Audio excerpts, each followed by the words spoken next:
Why am I eating 1 meal per day and walking 10K plus steps and not losing? ये भाई साहब सिर्फ पूरे दिन में 1 मील खा रहे हैं, उसके साथ साथ 10,000 स्टेप्स डेली कंप्लीट कर रहे हैं, लेकिन फिर भी इनका वेट लॉस नहीं हो रहा है। ऐसी चीज किस तरह से पॉसिबल है? जनरली हम लोगों को ऐसा लगता है कि अगर हम लोग ऑल आउट जाएंगे कोई भी एक फील्ड के अंदर तो फिर सक्सेस होगी ही, क्योंकि आप पूरी तरह से कोशिश कर रहे हो कि जितना हो सके उतना ज्यादा मैं इस चीज में से एक्सट्रैक्ट कर सकूं। अगर आप मेहनत करोगे तो फिर वो चीज आपको मिलनी भी चाहिए। लेकिन इन्होंने बहुत अच्छा आंसर दिया है, your body is preserving fat because you are starving yourself. तुम्हारी बॉडी फैट को प्रिजर्व कर रही है बिकॉज तुम अपने आप को स्टार्व कर रहे हो। अब ये जो पॉइंट है वो बहुत सिंप्लीफाइड है एंड इसके अंदर और भी कई सारी चीजें हैं जो हमें ऐड करनी होगी। सबसे पहली बात तो ये है कि तुम्हें एक्नॉलेज करना होगा कि तुम अपनी बॉडी को कुछ ज्यादा ही सफरिंग दे रहे हो, जिसकी वजह से वो फैट लॉस नहीं कर रही है। जब भी तुम कोई भी चीज के ऊपर ज्यादा ही रेजिस्ट करने लगते हो कि भाई मुझे ये चीज चाहिए ही चाहिए एंड अगर नहीं मिली तो फिर मजा नहीं आएगा, जब तुम इस तरह से कोई भी चीज के अंदर एक्सट्रीमिस्ट आइडियोलॉजी रखने लगते हो तो फिर कुछ ना कुछ गड़बड़ होगी ही। दिक्कत यह है कि तुम कुछ ज्यादा ही कोशिश कर रहे हो, पूरे दिन में सिर्फ 1 मील खा रहे हो। इसका मतलब यह है कि तुम्हारी बॉडी के अंदर बहुत कम कैलोरीज जा रही है। उसके साथ साथ तुम कार्डियो भी कर रहे हो, जिसकी वजह से कुछ ज्यादा ही कैलोरी डेफिसिट का नंबर क्रिएट हो रहा है एंड इस पूरे फंक्शन की वजह से तुम्हारी बॉडी बहुत जोर से पकड़ के रख रही है अपने फैट स्टोर्स को। लेकिन हाँ, इसका मतलब ये नहीं है कि लाइक तुम्हारा फैट कभी भी लूज नहीं होगा। अगर तुम 10,000 की जगह पर 30,000 या तो फिर 40,000 स्टेप्स करोगे एंड 1 मील अ डे में से भी अगर तुम आधी कैलोरीज नहीं खाओगे तो फिर ट्रस्ट मी तुम्हारा जो फैट है वो बर्न होना शुरू हो जाएगा। लेकिन हाँ, चांसेस है कि तुम जल्दी गुजर भी सकते हो, तुमको कुछ भी हो सकता है, क्योंकि अब तुम्हारी बॉडी को जो भी एसेंशियल न्यूट्रिएंट्स होते हैं वो भी अब नहीं मिलेंगे। इसलिए अगर तुम बहुत एक्सट्रीम जाते हो तो फिर तुम्हें जो चीज है वो तुम्हें 100% मिल जाएगी। लेकिन जब हम लोग वेट लॉस करने की बात करें तो फिर उसके अंदर हम लोग सिर्फ ऐसा नहीं चाहते कि मुझे फैट नहीं चाहिए। फैट नहीं चाहिए, लेकिन उसके साथ साथ तुम्हें अपनी बॉडी को ज्यादा हेल्दी भी बनानी है, ज्यादा एस्थेटिक बनानी है, इसलिए तुम फैट लॉस कर रहे हो। लेकिन अगर तुम इतना एक्सट्रीम जाओगे तो फिर ना तो वो हेल्दी होगी ना तो वो फैट लूज करने देगी। सेकंड पॉइंट ये है कि तुम्हारी बॉडी एक सर्वाइवल फेज में चली गई है, जिसकी वजह से वो अपने आप को बहुत पकड़ के रखने की कोशिश कर रही है। उसने अपना मेटाबॉलिज्म धीरा कर दिया है, उसका मेटाबॉलिज्म स्लो कर दिया है ताकि वो ज्यादा कैलोरीज बर्न ना करे एंड एनर्जी को प्रिजर्व करके रख सके ताकि तुम जिंदा रह सको। एंड ये पॉइंट बिल्कुल भी अच्छा नहीं है। तीसरा पॉइंट ये है कि असल में तुम्हारा फैट लॉस नहीं हो रहा बिकॉज तुम कुछ ज्यादा ही स्ट्रेस ले रहे हो अपने वेट लॉस जर्नी को लेकर। इसलिए चांसेस है कि तुम्हारे कॉर्टिसोल लेवल्स इंक्रीज हो रहे हैं। तुम कुछ ज्यादा ही स्ट्रेस ले रहे हो, इसकी वजह से तुम्हारी बॉडी अब कुछ ज्यादा ही शट डाउन कर रही है अपने हार्मोन्स को, ऐसे हार्मोन्स जो असल में तुम्हारी मदद कर सकते हैं फैट लॉस करने में। अब जब भी तुम्हारी बॉडी एक बहुत स्ट्रेसफुल स्टेट में चली जाती है तो फिर वो वाटर को ज्यादा होल्ड करेगी एंड जो भी चीज तुम खाओगे उसको ज्यादा प्रिजर्व करने की कोशिश करेगी ताकि तुम मर ना जाओ। एंड हाँ, चांसेस ऐसे भी है कि अगर तुम्हारा वेट लॉस हो रहा है तो फिर उसके अंदर से बहुत बड़ा पोर्शन मसल्स का भी होगा, जो एक बैड न्यूज है। फोर्थ पॉइंट ये है कि तुम कुछ ज्यादा ही कार्डियो कर रहे हो, उसके साथ साथ तुम्हारी कैलोरीज बहुत कम है। लेकिन भाई साहब ने एक बार भी वेट ट्रेनिंग को मेंशन नहीं किया। ध्यान रखना कि अगर तुम्हारे अंदर मसल्स ज्यादा होते हैं तो फिर वो ऑटोमेटिकली तुम्हारे मेटाबॉलिज्म को थोड़ा ज्यादा बेहतर बना देते हैं। मान लीजिए कि मैं यहाँ पर 90 किलो का सांड हूँ जिसके ऊपर मसल्स है भर भर के, एंड मेरे बाजू में 90 किलो का एक सांड है जिसके ऊपर चर्बी है भर भर के एंड मसल्स थोड़े से कम है। तो फिर उसके कंपैरिजन मैं बस ऐसे ही बैठे बैठे ज्यादा कैलोरीज बर्न करूंगा क्योंकि मेरे अंदर कैलोरीज ज्यादा है, लेकिन वो कम करेगा बिकॉज उसमें मसल्स कम है।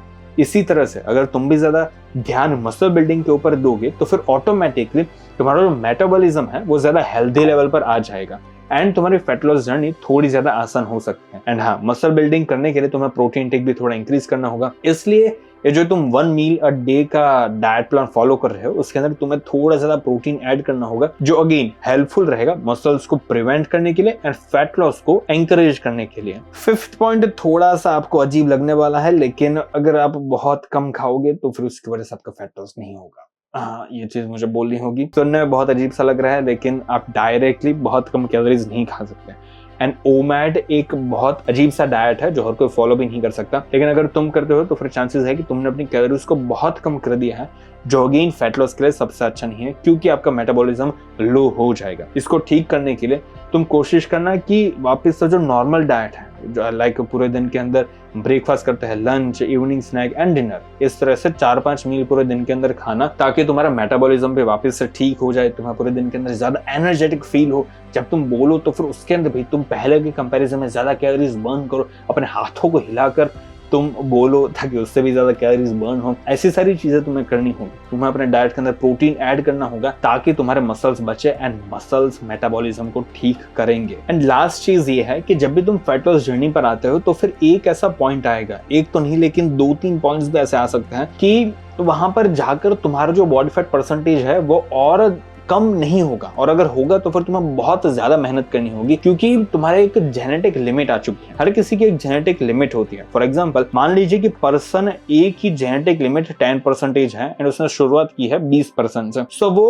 10% तक थोड़ी ज्यादा इजीली पहुंच जाएगा, लेकिन 15% तक जब वो पहुंचेगा तो फिर उसको फील होगा कि अब ज्यादा वेट लॉस हो नहीं रहा, इसलिए उसको कार्डियो इंक्रीज करना होगा कुछ ज्यादा ही, उसको अपनी कैलोरी डेफिसिट का नंबर भी थोड़ा ज्यादा इंक्रीज करना होगा, ज्यादा मेहनत करनी होगी एंड फिर वो 10% बॉडी फैट पर आ जाएगा। लेकिन मान लीजिए कि अब तुम्हें 10% बॉडी फैट पर आना है, लेकिन तुम्हारी जेनेटिक लिमिट अराउंड 13% है, तो फिर तुम्हें ज्यादा ऑब्स्टिकल्स फेस करने होंगे। सबसे पहले तो तुमने भी 20% के साथ शुरुआत की, तुम 15% तक पहुंच गए, तुमने अपनी कैलोरीज ज्यादा डिक्रीज की ताकि तुमने ये जो प्लेटो हिट किया है इसको तुम ठीक कर सको। तुमने ज्यादा कार्डियो करना शुरू किया ताकि तुम और भी ज्यादा कैलोरी डेफिसिट क्रिएट कर सको, लेकिन उसके बाद वेट लॉस होगा, लेकिन फिर वापस से 13% तक पहुंचकर तुम्हारा वेट लॉस नहीं होगा एंड तुम्हें वापस से थोड़ी ज्यादा मेहनत करनी होगी। 12% तक पहुंचकर तुम्हें वापस से ज्यादा मेहनत करनी होगी। 11% तक पहुंच के तुम्हें वापस से ज्यादा मेहनत करनी होगी। तुम्हारी लाइफ में ज्यादा ऑब्स्टिकल्स आएंगे, क्योंकि तुम्हारी बॉडी इस तरह से नहीं बनी है कि तुम उतना low body fat percentage easily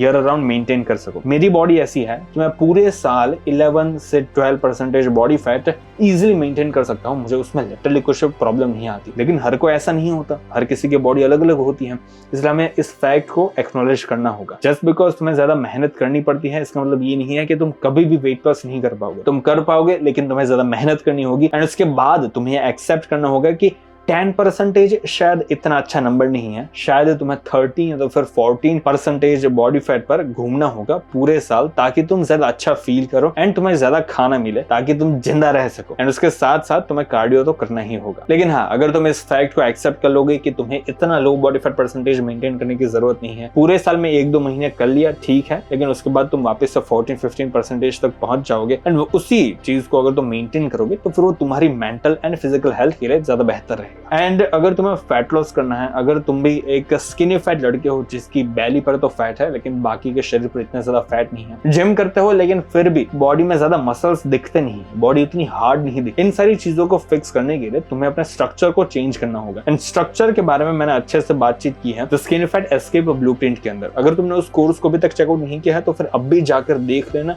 link तुम्हें डिस्क्रिप्शन में मिल जाएगी एंड ट्रस्ट मी वो कोर्स तुम्हारे लिए ही है एंड तुम्हें बहुत पसंद आएगा। आज के लिए इतना ही। अगर ये वीडियो पसंद आया हो तो लाइक एंड सब्सक्राइब करते रहना।